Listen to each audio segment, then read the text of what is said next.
Olá, amigos, boa noite. Estamos chegando para mais um encontro, como temos feito durante todos esses meses que aqui estamos compartilhando dessas vivências. Então, que Deus nos abençoe, que nos ilumine, que os amigos espirituais estejam junto de nós, de alguma forma nos assistindo, nos amparando e nos possibilitando esses momentos de reflexão que tanto se fazem necessários em nosso viver. Assim, amigos, vamos fazer a nossa prece, agradecendo a Deus, agradecendo a Jesus, aos amigos espirituais, todo o amparo, toda a luz, pedindo a paz, a harmonia e as bênçãos sobre todas as criaturas e os lares. Vamos ao nosso boa noite, Célia, Ivete, Gil, Carlinhos, Laura, Tânia, muitos, Regina, muitos amigos junto de nós, nessa noite em que a nossa pretensão é verdadeiramente refletirmos um pouco sobre o Livro dos Espíritos. E nós estamos nos estertores dos nossos estudos desta obra, porque nós estamos no tomo de número 9 da conclusão e no final dele. E aí se encerra então a obra O Livro dos Espíritos. Nós já tínhamos iniciado as reflexões finais de Kardec quando ele está falando dos adeptos do Espiritismo, aqueles que estavam então abraçando os conhecimentos espíritas, a filosofia espírita, interessados na ciência espírita e depois naquela moral que o Espiritismo traz alicerçado no Evangelho de Jesus. Assim, falando dos adeptos, ele dizia de que os adeptos do Espiritismo, entre eles, muitos iriam divergir nos pontos de vista, nas opiniões de determinados pontos da teoria espírita, mas que haviam os pontos básicos da doutrina, esses pontos fundamentais, havia uma unidade, ou seja, Deus, imortalidade, reencarnação, comunicabilidade com os mortos e as muitas moradas da casa do Pai. São 5 pilares da doutrina onde todos estavam então concordes sobre esse aspecto. Havia, contudo, dentro deste grupo, alguma discordância entre aqueles que não admitiam a intervenção dos espíritos nas manifestações. Eles entendiam que aquelas manifestações eram físicas, eram movidas pelo magnetismo, era coisa do pensamento do homem, a capacidade de escrever alguma coisa como se fosse uma mensagem de uma mente extrafísica, mas na verdade não seria. Por conta disso, pontos de divergência eram levantados. Então nós fizemos até aí onde Kardec fazia esses comentários. E dizia mais, nos dizia de que os pontos secundários, outros pontos secundários, em nada comprometiam a base dos fundamentos. A base dos fundamentos era a comunicabilidade, era através da comunicação dos espíritos via médium que era possível então ter os ensinamentos, ter os diálogos. Kardec alerta nesse trecho, então aqui já estamos entrando nas reflexões de hoje, de que poderia haver escolas que procurem esclarecer-se acerca das partes ainda controvertidas da ciência. As escolas se formam, ou quando ele se refere a escolas, que podem haver escolas, pode haver escolas que procurem esclarecer-se acerca das partes ainda controvertidas da ciência. A ciência espírita é a ciência da comunicação espírita, é o lado da mediunidade, é o lado dos fenômenos mediúnicos. E formavam-se grupos de pessoas que buscavam entender e poder dialogar ou colocar como regra este ou aquele comportamento, esta ou aquela forma de experimentação. Escolas é uma palavra muito comum por exemplo, quando nós vemos dentro da psicologia, alguns dizer, não, eu sigo a escola de Freud, outro diz, eu sigo a escola de Jung. O que significa dizer, eu sigo aquela linha de pensamento, aquele tipo de pensar, aquele modo de entender. Então Kardec dizia que entre os adeptos também surgiriam as escolas, ou seja, aqueles grupos de pessoas mais tendenciosas a explicar dessa ou daquela forma a comunicação. Mas ele ainda dizia, não deve haver, poderia haver escolas que tentassem explicar os fenômenos, cada um usando os seus argumentos, o seu modo de pensar, o seu modo de entender, as leis que ele poderia levantar como aquelas. Mas não deve haver, ele está dizendo que não é que não podia, poder pode, mas muita coisa nós não devemos.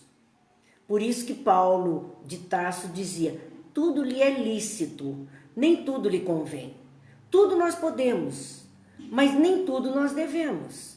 Então, ele dizia, não deve haver seitas rivais umas das outras. Dizendo que dentro do movimento espírita nascente, poderiam conduzir aqueles ensinos, aquelas reflexões, fazendo guetos e transformando aquilo tudo em seita. Era muito comum à época de Kardec as seitas, os núcleos fechados que existiam, chamados seitas, só aqueles irmãos que participavam daquela ordem, daquele tipo de pensar, tinham acesso. Então, ele diz assim, dentro do espiritismo não deve haver seitas rivais umas das outras. Porque ele já previa, sim, que muito disso poderia acontecer. Então, ele não dizia que não haveria ou que não podia haver. Claro que podia, e que pode, e que existe. Mas esse não deve.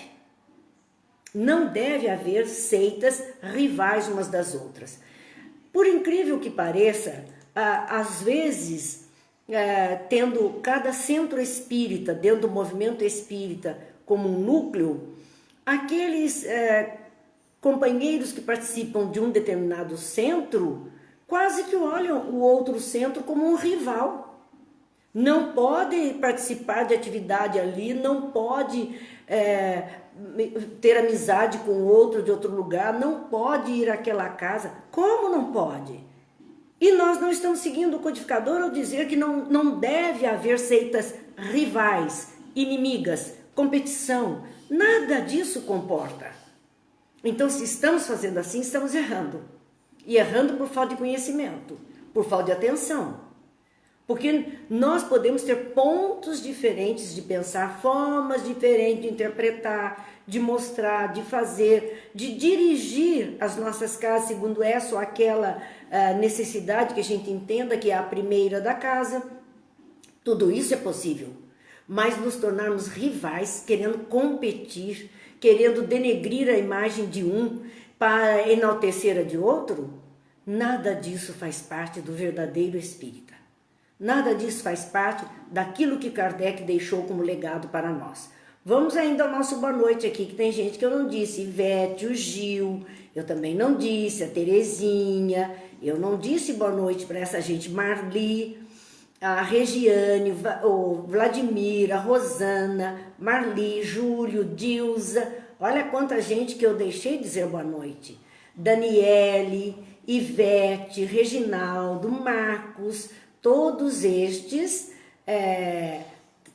são nossos amigos, companheiros. E é interessante porque nós estamos falando de grupos rivais. No entanto, dentre os companheiros que estão aqui participando conosco, nós temos companheiros de várias casas aqui em Taubaté e até de fora de Taubaté. No entanto, estamos juntos, fazendo uma reflexão. Não é porque estamos em localidades diferentes, com dinâmicas diferentes de trabalho, de atividade, é que enquanto pilares da doutrina espírita, nós vamos fazer diferenças, ou vamos nos tornar inimigos e competidores. Nada disso justifica. Então Kardec alertava para este comportamento. Não deve haver seitas rivais umas das outras. O antagonismo, que é a opinião contrária, só poderia existir entre os que querem o bem e os que optassem pelo mal. Aí sim, colocarmos em direções contrárias entre os que querem fazer o mal e os que querem fazer o bem. Aqueles que optam por viver o bem e os que optam por viver o mal, praticar o mal. Aí nós podemos estar antagônicos uns aos outros. No mais, não. Nós temos que ser convergentes para o mesmo ponto. Continuava Kardec ainda dizendo dos adeptos: não há espírita sincero e compenetrado das grandes máximas morais ensinadas pelos espíritos que possa querer o mal, nem desejar o mal a seu próximo, sem distinção de opiniões. Percebam o que é que está sendo falado pelo codificador. Não há espírita sincero e compenetrado das grandes máximas morais que os espíritos superiores vieram nos ensinar. Que tenha um comportamento de desejar o mal a alguém, a algum outro, a alguma situação, ou querer o mal, querer praticar o mal, vivenciar o mal, independente das opiniões que temos. Este comportamento não é digno do verdadeiro espírita. As opiniões, diz Kardec, se errôneo, cedo ou tarde, a luz para ela brilhará, se a buscar com boa fé e sem prevenções. Então, divergência de opiniões são coisas momentâneas. Cedo ou tarde, a verdade se faz, a verdade surge, aquele pensamento errôneo vai ser retificado, não importa. Hoje, olhando para cada um de nós hoje, para nós mesmos, quanto de nós, de opinião, nós já mudamos ao longo dessa caminhada, pontos de vista que nós tínhamos como os mais perfeitos e poderíamos defender com unhas e dentes, e que nós hoje vemos, puxa, mas não era assim, não era bem assim, não precisava tudo aquilo que nós vivemos. Retificamos nossa trajetória, mudamos nosso modo de viver. O Marcos diz, nosso líder é o mesmo, Jesus, é claro. Então, por que fazer tanta diferença entre um e outro? Por questões de opinião? A minha opinião é A do outro pode ser B. Cedo ou tarde, nós vamos ver quem tinha razão. Um exemplo disso, nós vamos ver na obra Uma Carta de Bezerra de Menezes. Vocês sabem que eu gosto muito dessa obra, onde Dr. Bezerra escreve ao seu irmão que o baniu da família porque ele abraçou a doutrina espírita e o irmão era um padre, era uma pessoa do clero e a família inteira católica. Então, eles baniram Dr. Bezerra de Menezes do núcleo familiar. Dr. Bezerra escreve essa longa carta ao seu irmão, explicando tudo sobre a filosofia, a ciência espírita e a moral espírita, para que o irmão entendesse a razão dele ter optado por ficar com essa filosofia para conduzir a sua vida. E no final desta carta, onde ele explica passo a passo sobre a doutrina espírita, sobre as questões do livro dos espíritos, os temas que ali são tratados, ele explica ao seu irmão, então ele diz ao irmão assim: quando nós morrermos é que veremos qual de nós tem razão, porque o modo de encarar a vida além da vida. Esse é só o futuro quem poderá dizer qual de nós tem razão. E se despedia com um fraterno abraço do seu irmão que o havia expulsado da família. Então não há porquê, não há porquê. A questão é esta, que as opiniões, se errôneas, com o tempo mudarão. Mas tem a ressalva também de Kardec. Se a verdade vai brilhar, se a buscarmos de boa fé e sem prevenções. A palavra buscar. Daí esse convite constante ao espírita de instruí-vos, instruí-vos, vamos ao conhecimento, vamos aos estudos, porque muitas ideias errôneas vão sendo derrubadas quando nós vamos adquirindo conhecimento, quando nós vamos nutrindo a nossa capacidade de inteligência de conhecimentos novos. Aí sim, aí nós vamos então estabelecendo novos valores, nossa forma de ver as coisas. Enquanto isso não se dá, quer dizer, enquanto não ocorrem essas mudanças, enquanto a verdade para nós não se revela diante dos nossos olhos, que um laço comum, enquanto esse laço de união, de convergência de pensamentos não se dá, uma só meta para todos vai acontecer. Pouco importa o caminho, não importa, há uma única meta para todos nós, a meta de vivermos melhor, de agirmos dentro da lei do amor, de entendermos as possibilidades que temos de aprendizado na vida, nas possibilidades reencarnatórias, nas nossas programações. É uma única meta, o bem para todas as criaturas. Nenhum deve impor-se por meio de constrangimento moral ou material. Ninguém, nenhuma pessoa, nenhum pensamento, nada daquilo que eu abraço como verdade pode ser imposto ao outro de forma enérgica, de forma imperativa. Esse não é o comportamento ideal. Vamos ainda continuar nosso boa noite? Eliane, Edilaine, Geraldo, Arlete, Divone, boa noite a todos. Sou Eli, que Deus abençoe a todos nós. Então, Kardec falava a respeito desse nosso comportamento, dos adeptos, à sua época, século XIX, e a gente pode dizer que ainda existe entre nós comportamento desse tipo. Há um caminho falso, aquele que lançasse anátema, que lançasse maldição, que expulsa da igreja, que excomunga, por extensão, uma reprovação enérgica. Esse não é o procedimento, uma execração. Esse é um caminho falso. Sobre a outra, porque procederia evidentemente sob a influência de maus espíritos.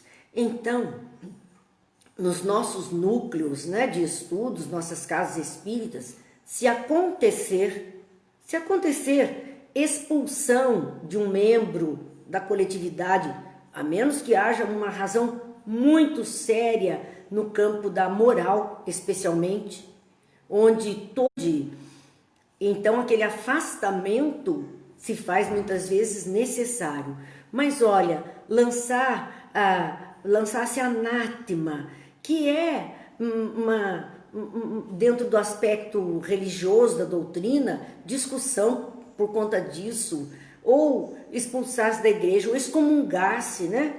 Ou de alguma forma recriminar-se o outro, reprovar-se o outro de forma abrupta e muitas vezes diante das pessoas execrar-se o outro. Para este assunto, para esta situação, fica evidente que ali está se vivendo sob a influência de maus espíritos, porque os bons espíritos jamais fariam isso, eles não fariam isso. Os bons espíritos não se comportam assim.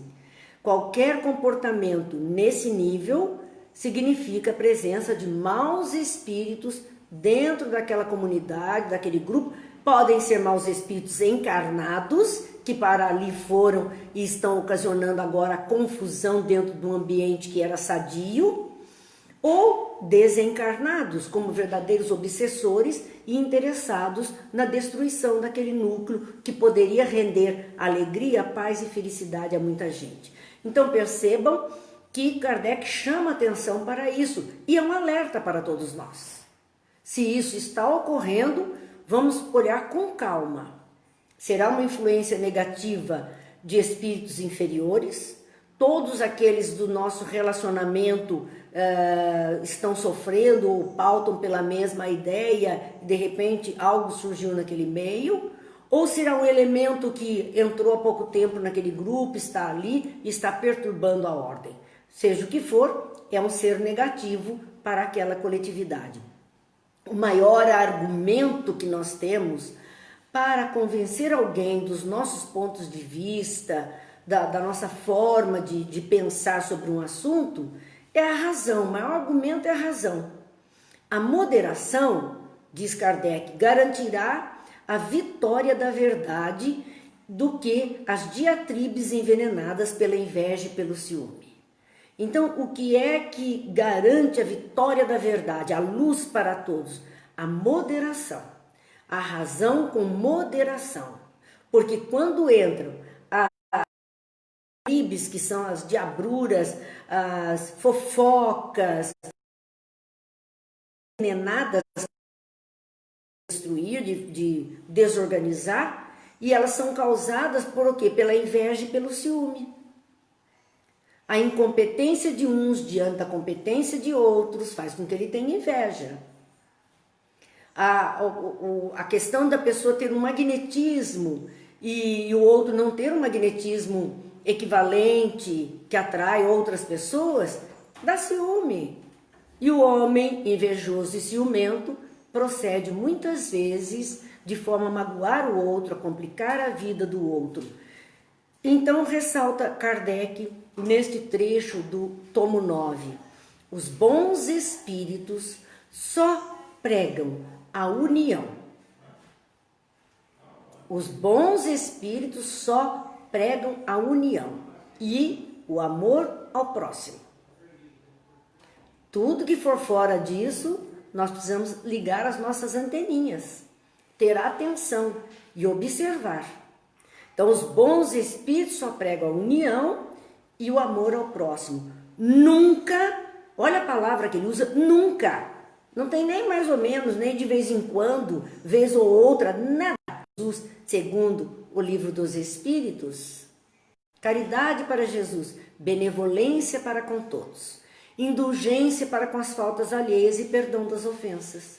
Qualquer coisa fora disso, nós precisamos ficar muito atentos, porque estamos escorregando num comportamento infeliz ou estamos sendo assediados por mentes infelizes para prejudicar aquele ambiente.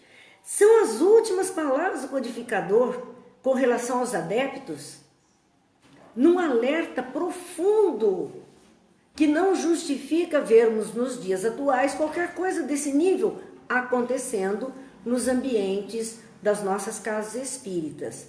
Nós sabemos que vamos ter a comunidade, onde se junta um grupo de homens, se não forem bem harmônicos entre si, muita coisa acontece. Mas a nossa obrigação é nos retificarmos, é procurarmos fazer o melhor. E aí nós vamos ver um comentário de Santo Agostinho, que vai encerrando a obra, uma psicografia de Santo Agostinho, e que nos diz assim: por bem longo tempo, os homens se têm estraçalhado e anatematizado mutuamente. A gente fala em anátema, quando é falar anatematizado, dá uma enroscada, né? Então, por bem longo tempo, os homens se têm estraçalhado e anatematizado mutuamente em nome de um Deus de paz e misericórdia, ofendendo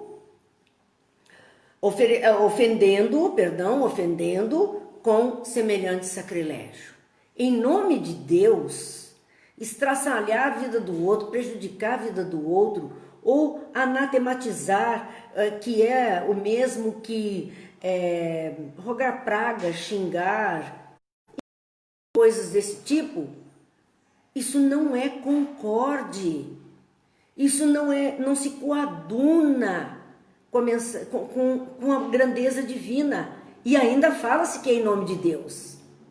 Gente, em nome de Deus, nós tivemos Inquisição, nós tivemos as cruzadas. Em nome de Deus, quanta maldade foi feita e ainda é feita de um Deus que a gente entende como vingador no mundo hoje. Hoje estão destruindo igrejas daqueles que não pensam da mesma forma, em nome de um Deus que eles acreditam que está dando a eles o poder de destruir, matar e acabar com as criaturas. Em nome de um Deus. Que Deus? Do Deus Todo-Poderoso? Todo misericórdia, amor, sabedoria? Não. Não é em nome desse Deus. E isso simplesmente, diz Santo Agostinho, é um sacrilégio e uma ofensa a Deus que nós estamos fazendo. O Espiritismo, diz Santo Agostinho, é um laço que os unirá, porque lhes mostrará onde está a verdade e onde está o erro. Durante muito tempo ainda haverá escribas e fariseus que negarão, como negaram a Cristo. Percebam, o Espiritismo é o laço que os unirá às criaturas, às religiões. Mas vamos entender, por favor, que não é o movimento espírita, que não é a vivência de centro espírita que vai unir as igrejas, todo mundo vai virar espírita de repente. Mas é o conteúdo da filosofia espírita. São as explicações sobre a vida material, a vida visível e a vida material invisível. Os planos da vida, o universo, Deus, é isto que vai unir as criaturas numa proposta de vida em favor do bem. Então, não é que todo mundo vai virar espírita, mas é que os fundamentos que a doutrina tem é que vão oferecer o melhor às criaturas e elas, dentro do seu próprio contexto, irão também refletir da mesma forma. E diz ele ainda, né, que durante muito tempo ainda haverá escribas e fariseus. Escribas, à época de Jesus, eram aqueles que se debruçavam sobre os livros e copiavam e escreviam, mesmo sem saber do que tratava. E fariseus eram os doutores com todo o conhecimento da lei e que aplicavam aquela lei como bem entendiam. Então, vamos encontrar, sim, neste movimento espírita, ainda escribas e fariseus. Criaturas com este comportamento que o negarão, vão negar mesmo, e dentro de outras religiões, negando ao Cristo também. Infelizmente, a nossa internet está dando umas travadas hoje, não é? Nós estamos vendo aqui o pessoal, travou. Infelizmente, gente, é a sobrecarga que nós estamos vendo e, graças a Deus, vai ficando gravado para que a gente possa depois rever os pedacinhos que nós perdemos. Quereis saber sobre a influência de que espíritos estão as diferentes seitas que entre si fizeram partilha do mundo? Porque as religiões fizeram isso. Dividiram o mundo. Há um mundo dos católicos, há um mundo dos protestantes, há um mundo dos espíritas, há um mundo dos ateus, há um mundo dos hinduístas, dos shintoístas, dos budistas, e nós dividimos em guetos o mundo. E hoje, nos dias atuais, estamos vendo isso num procedimento da China em eliminar os católicos. Ela quer um mundo com o pensamento da China. É este mundo. Então, Santo Agostinho está dizendo, quer saber sobre a influência de que espíritos estão esses que querem dividir o mundo, partilhando o mundo entre si? Julgai pelas suas obras e seus princípios. Ele não precisava nem dizer nada. Olha para o que essa gente faz. Quais são as suas obras no bem? Quais são os princípios que regem a vida daquela comunidade? Olhe por ali e vamos saber que tipo de espíritos estão influenciando aquelas mentes ali. E ele vai dizer 3 itens importantes. Primeiro, jamais os bons espíritos foram os instigadores do mal. Jamais. Bons espíritos jamais instigaram qualquer criatura a fazer maldade. Segundo, jamais bons espíritos estimularam ou legitimaram o assassínio e a violência. Então, se está havendo assassínio ou violência insuflado até por religiões na face da terra, esse grupo, esta religião não é orientada por bons espíritos, porque jamais os bons espíritos legitimaram ou estimularam o assassínio e a violência. Não é do seu feitio, não é da sua maneira de pensar, nem da sua maneira de agir. Terceiro, jamais os bons espíritos estimularam os ódios dos partidos, nem a sede das riquezas e das honrarias, nem a avidez dos bens na terra. Dá para prestar atenção nessa terceira? Jamais os bons espíritos estimularam os ódios de partidos. Partidos. O que é que eu estou abraçando como verdade? Que turma nós no Brasil, vivendo este momento de partidário, politicamente falando, nós vemos as pessoas insuflando, estimulando ódios dos partidos um contra o outro.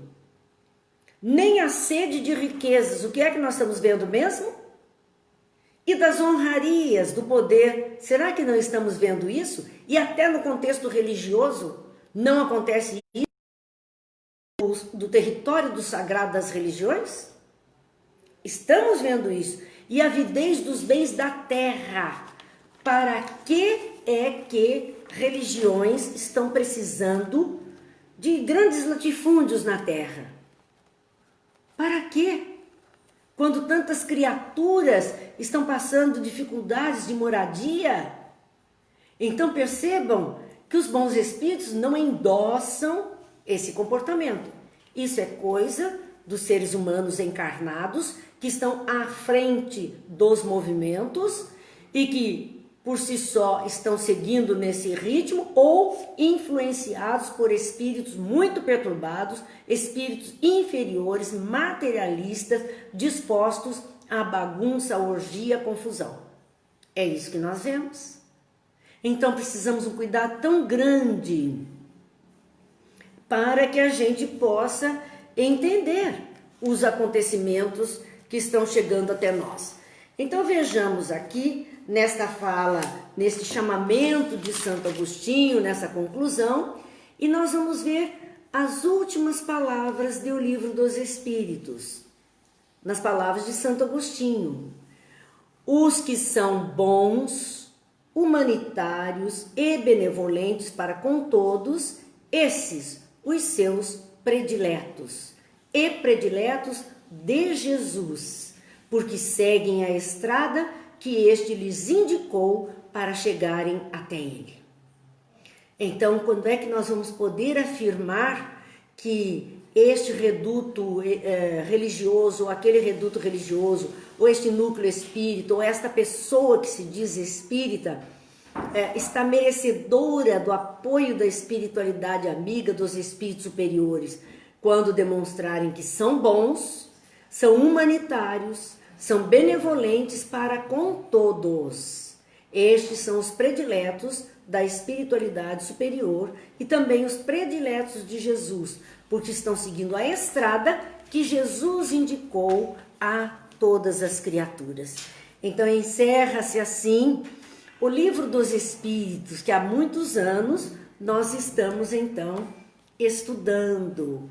E hoje encerramos nesta fala. Mas como nós temos um tempo, nós não podemos algo mais que eu acho no mínimo interessante, porque a gente viu toda essa trajetória do Livro dos Espíritos, toda a filosofia espírita, todo o pensamento kardeciano e, por último, o pensamento de Santo Agostinho a respeito dos bons e maus espíritos e espíritas que estão na Terra, pessoas que estão na Terra. A questão é, já teria o Brasil, nessa ocasião, alguma participação? O Livro dos Espíritos é de 1857. Essa segunda edição, que todos nós temos acesso, é de 1860. E aqui vale uma ressalva. Muitas traduções foram feitas mesmo em português. Hoje nós temos muitos tradutores do Livro dos Espíritos da sua segunda edição.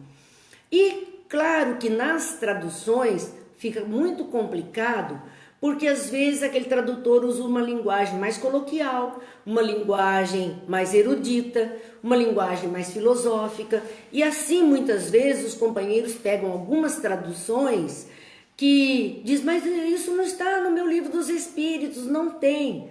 Tem. Não está com as palavras que nós estamos lendo, porque nós seguimos, é a preferência pessoal, isso é uma questão de preferência pessoal. Nós temos, gostamos muito do Livro dos Espíritos na tradição de Guilhom Ribeiro. Essa tradição de Guilhom Ribeiro é das primeiras, é da Federação Espírita Brasileira, no início da história, Guilhom Ribeiro traduziu. A nossa mente, ao nosso modo de entender as coisas, a tradução de Guilhom Ribeiro se torna algo muito claro de podermos entender. Mas existe tradução de Herculano Pires, Salvador Gentili, muitos outros, e até uns mais atuais, numa linguagem mais para jovem, mais descolada,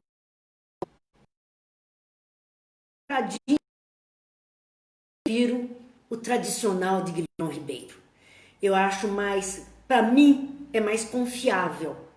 Mais confiável. E assim mesmo, já houve momento em que precisamos recorrer a um original francês, porque algumas palavras surtiram dúvidas. Então, graças a Deus, nós temos uma codificação em francês que podemos acessar e dar uma comparada e buscar também outros companheiros, como Cosme Massi, que é um grande entendedor do Livro dos Espíritos aos nossos olhos. Eu acho que vale toda a força que ele tem para nos amparar em nossas reflexões. Então fica esse recado para os amigos, é mais uma questão de tradução, não há Livro dos Espíritos um diferente do outro, não há.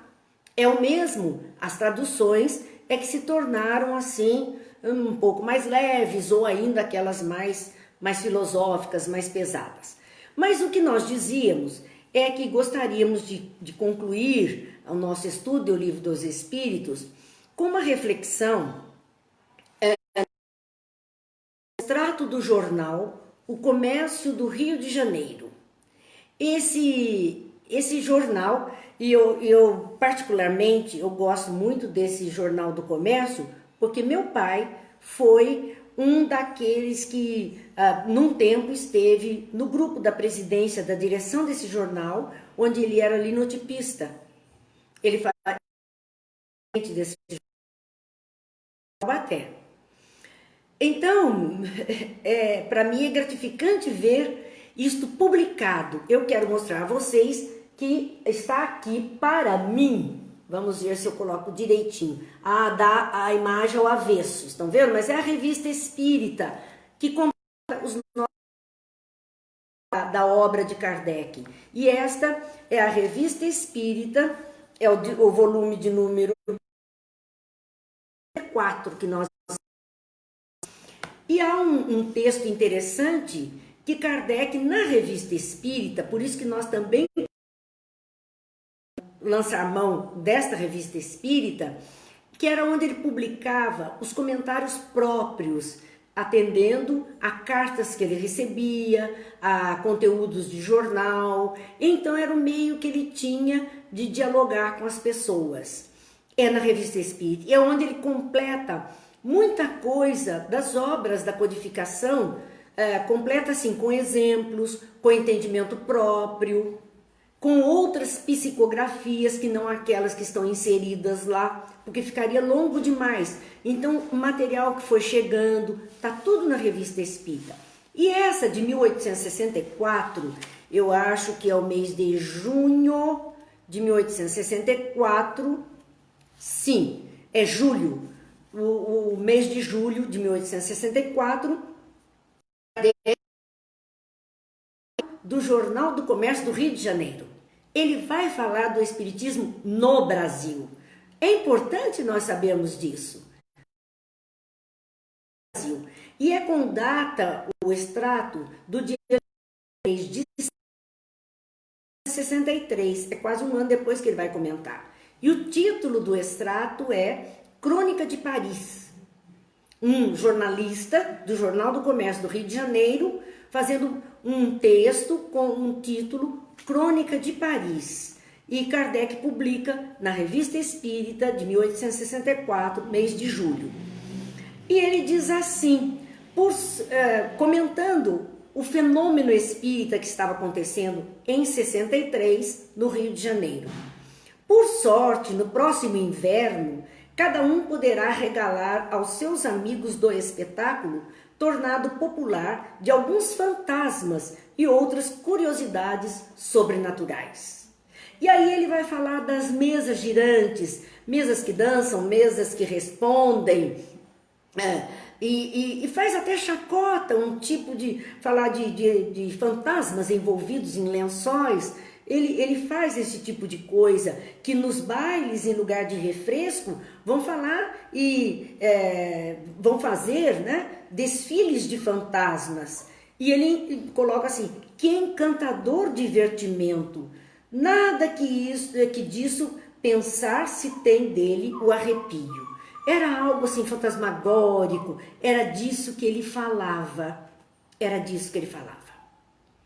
Eu agradeço, o Marcos está aqui falando sobre os textos da codificação, e eu tenho que lembrar que o Marcos me presenteou com alguns desses exemplares, sim, da Revista Espírita, eu agradeço muito.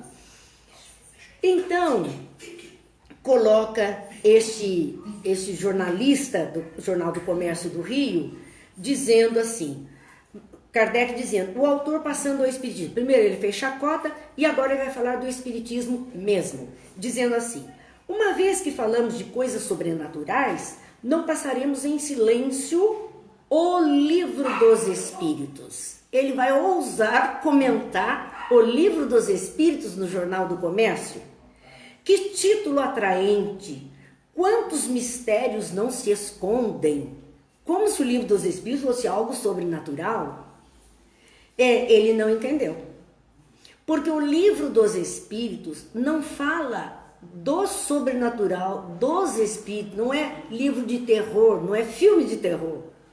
É livro dos espíritos, que foram os espíritos que escreveram e Kardec secretariou, organizou, codificou a obra. Os autores são os espíritos, por isso que é o livro dos espíritos. Não é porque ele trata dos espíritos somente, ele trata de tudo. Mas foram os espíritos que trouxeram. Então diz, que título atraente, quantos mistérios não se escondem. E se nos reportarmos ao ponto de partida, que caminho que essas ideias fizeram em alguns anos. E ele vai falar, no início, esses fenômenos ainda não explicados. Olha que ele estava em 63. E ele está comentando o livro que era de 57, segunda edição, 60. Então, ele diz assim, e já tinha saído o livro dos médiuns, então já estavam explicados os fenômenos. Ele diz, no início, esses fenômenos ainda não explicados consistiam em uma simples mesa posta em movimento pela imposição de mãos. Lá no começo dos fenômenos. Hoje as mesas não se contentam mais em girar, em saltar, em se endireitar sobre um pé, em fazer 1000 cambalhotas. Elas vão mais longe, falam. Que digo eu? Elas falam. É que tem um alfabeto próprio e mesmo vários alfabetos. E aí ele vai descrever da comunicação feita através das mesas girantes. E diz, o espiritismo é assim que se chama a ciência desses fenômenos, dizendo que esse lado da ciência, da pesquisa, e que alicerçado numa filosofia, é que compõe, então, o espiritismo. É a ciência que estuda os fenômenos espirituais. Era o que aquele repórter falava, e ele vai levantando um punhado de questionamentos, inclusive dizendo que no ponto de vista, na opinião própria, o espiritismo não fez o mesmo caminho, que estava estacionada a questão filosófica do espiritismo, que ele não tinha caminhado, que ele tinha parado naquele ponto. Era essa a opinião dele. E ele encerra o seu artigo dizendo assim: essa invasão geral, além de ter produzido uma viva impressão, tem muito alta importância. Invasão geral dos fenômenos mediúnicos. É preciso, pois, sem precipitação, nem ideias preconcebidas, verificar de boa fé esses fenômenos, antes que venham a ser explicados, o que ocorrerá um dia, se aprouver a Deus, nos revelar a natureza desse agente misterioso. Então era um brasileiro analisando os fenômenos, sem um tanto de conhecimento do livro dos Espíritos, achando que não havia ainda explicações para os fenômenos, porque talvez não tivesse visto o livro dos médiuns ainda. E aí Kardec responde.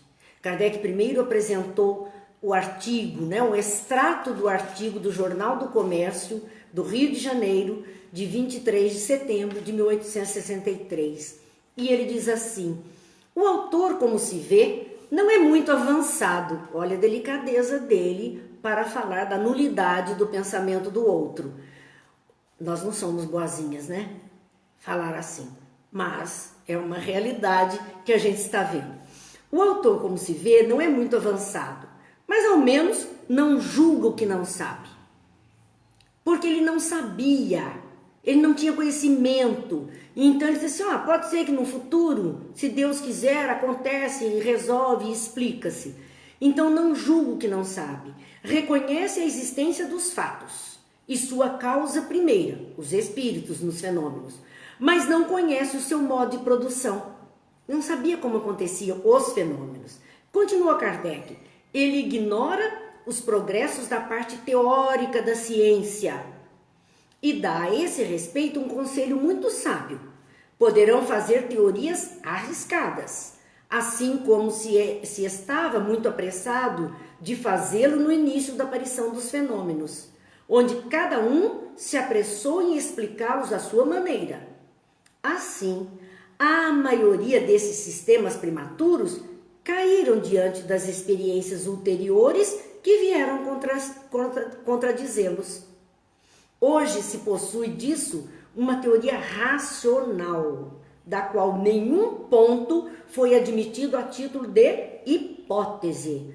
Tudo é deduzido da experiência e da observação, atenta aos fatos. Pode-se dizer que, sob esse aspecto, o Espiritismo foi estudado à maneira das ciências exatas. Que beleza a resposta de Kardec. Aquele homem não sabia.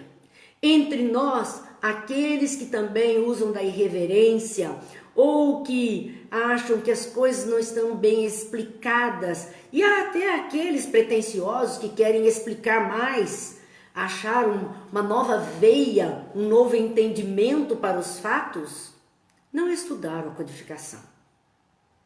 Não se debruçaram sobre o livro dos Espíritos e o livro dos Médiuns, especialmente para saber da filosofia e da ciência. E os desdobramentos num código de moral que traz o Evangelho segundo o Espiritismo, ou no enriquecimento que a Gênese traz para todos nós, ou os testemunhos em céu e inferno. Não perceberam isso. Então Kardec diz, hoje, e ele está falando de 1863, quando ele está respondendo. Hoje se possui disso, do conhecimento da ciência espírita, uma teoria racional, da qual nenhum ponto foi admitido a título de hipótese. Não era mais hipótese, era tese, era certeza. Não havia mais hipótese. Tudo é deduzido da experiência e da observação atenta dos fatos. Ele estava atento, outros estavam atentos, estavam juntando os seus conhecimentos. Pode-se dizer que, sob esse aspecto, o Espiritismo foi estudado à maneira das ciências exatas. Se hoje nós ainda somos irreverentes, ou falseamos, ou queremos dizer que a doutrina não está pronta e que nós estamos aí agora novos Allan Kardecs da vida, querendo mudar a doutrina espírita, é um atestado da nossa ignorância, do nosso desconhecimento. Continua ele dizendo, esta ciência, olha como ele olha a ciência espírita como uma ciência exata, nascida ontem, não disse tudo, tanto lhe é preciso e nos resta ainda muito a aprender, mas disse o bastante para ser fixada sobre as bases fundamentais e saber que esses fenômenos não saem da ordem dos fenômenos naturais. Tudo em a codificação é a base para o nosso conhecimento futuro, para a ciência que se edifica nos dias atuais, irem simplesmente clareando o nosso modo de ver e entender. Mas a base não pode ser mudada. A base é essa. Não foram qualificados de sobrenaturais e maravilhosos, senão por falta de conhecer a lei que os rege. Não há nada maravilhoso, não há nada sobrenatural. Tudo é natural, tudo está na lei. Assim como ocorreu com a maioria dos fenômenos da natureza. O Espiritismo, fazendo conhecer essa lei, restringe o círculo do maravilhoso em lugar de estendê-lo. Em O Livro dos Médiuns nós temos um capítulo, o maravilhoso e o sobrenatural. Basta irmos lá estudar. Basta, então, estendê-los. Dizemos mais, é que lhe dá o último golpe. Aqueles que dele falam de outro modo, provam que não o estudaram. Não somos nós que estamos dizendo.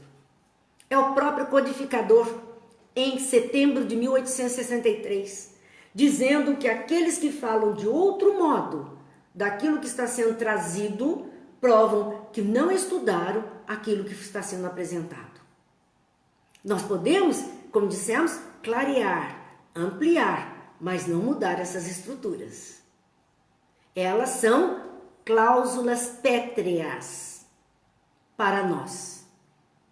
E assim, Kardec fala agora do Brasil, dizendo, constatamos com prazer que a ideia espírita fez progressos sensíveis no Rio de Janeiro, onde conta com numerosos representantes fervorosos e devotados. Com certeza referia-se a Bezerra de Menezes, que estava ali no Rio de Janeiro, e outros tantos que partilhavam da federação e compartilharam com ele outros pontos do Brasil. A pequena brochura, olha o recadinho de Kardec, que eu garanto que muitos de nós ainda também não se debruçou sobre essa obra.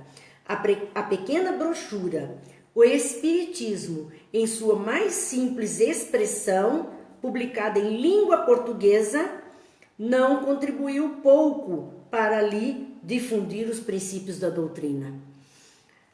O Espiritismo, em sua mais simples expressão, foi traduzido para o português e traz toda uma colaboração enorme para que estes espíritas da primeira hora em solo brasileiro se fizessem presentes, se dissessem agora sim os verdadeiros seguidores. Então, nós temos que agradecer muito. E aí, queremos mesmo a uma página de Amaral Ornelas, na psicografia de Chico Xavier, que se chama Homenagem a Kardec, porque é o mínimo que podemos fazer.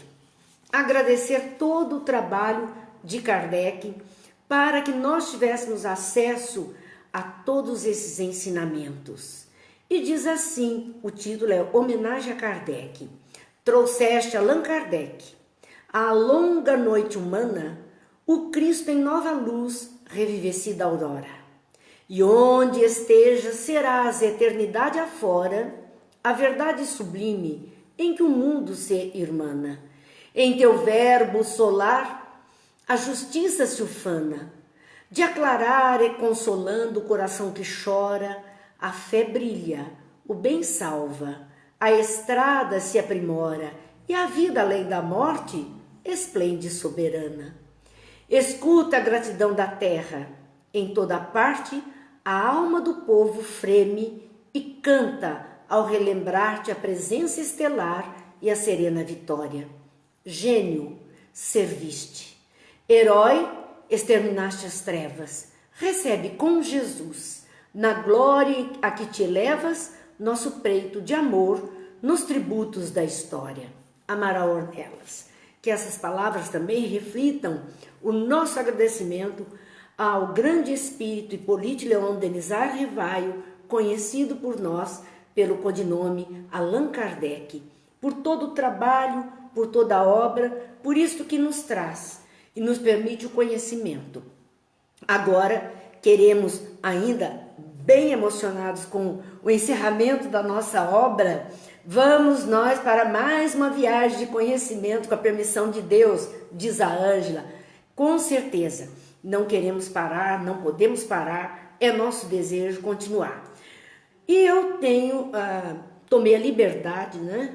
Eu sempre faço isso com o pessoal, de decidirmos juntos, mas nesse isolamento eu tomei a liberdade de dizer que nas terças-feiras, então a partir da próxima terça-feira, nós adentraremos somente o livro dos médiuns, porque já que encerramos o livro dos espíritos, vamos dar continuidade na obra que só faríamos nas segundas quinzenas de cada mês, mas vamos em frente, vamos fazer o tempo todo o livro dos médiuns, para que a gente consiga também conhecer essa ciência espírita que Kardec recomendou tanto para que o nosso comportamento no movimento espírita e na vida possa ser diferente. Depois, quando encerrarmos o livro dos médiuns, aí começaremos, se Deus quiser, uma obra nova, que é o estudo do Evangelho segundo o Espiritismo, com dedicação total a ele. Agradecemos, amigos. Nossa noite se encerra aqui, o livro dos Espíritos se encerra aqui, a nossa alegria por conta disso é muito grande, então agradecemos a vocês a companhia durante anos e anos, refletindo sobre o livro dos Espíritos. Agradecemos ao mundo espiritual amigo, que nunca nos falta, sempre conosco, sempre nos inspirando, sempre nos intuindo, sempre nos dando força e vontade de seguir adiante. Portanto, amanhã, se Deus quiser, estaremos aqui, 20 horas, com a nossa noite de Evangelho e a obra do livro Pão Nosso que estamos fazendo. Acredito que será a lição 56. Eu nunca sei bem, sempre no centro é a mesma coisa, eu nunca sei bem. Sei que estamos ali, sei que preparo antes e verei com antecedência, claro, porque seria leviandade não procurar trazer alguma coisa melhor. Mas agradecemos muito, que Deus nos abençoe, que Jesus ilumine, que os bons amigos espirituais protejam essa nossa terra. Esse Brasil que Kardec diz ali, que estava recebendo aquilo e divulgando algo de melhor. Que possamos verdadeiramente, por gratidão a Jesus, por gratidão a Deus, por gratidão aos espíritos amigos, fazer o melhor por nós mesmos e por tudo que nos rodeia. Muita paz, Deus abençoe, muita luz e até amanhã, se Deus quiser.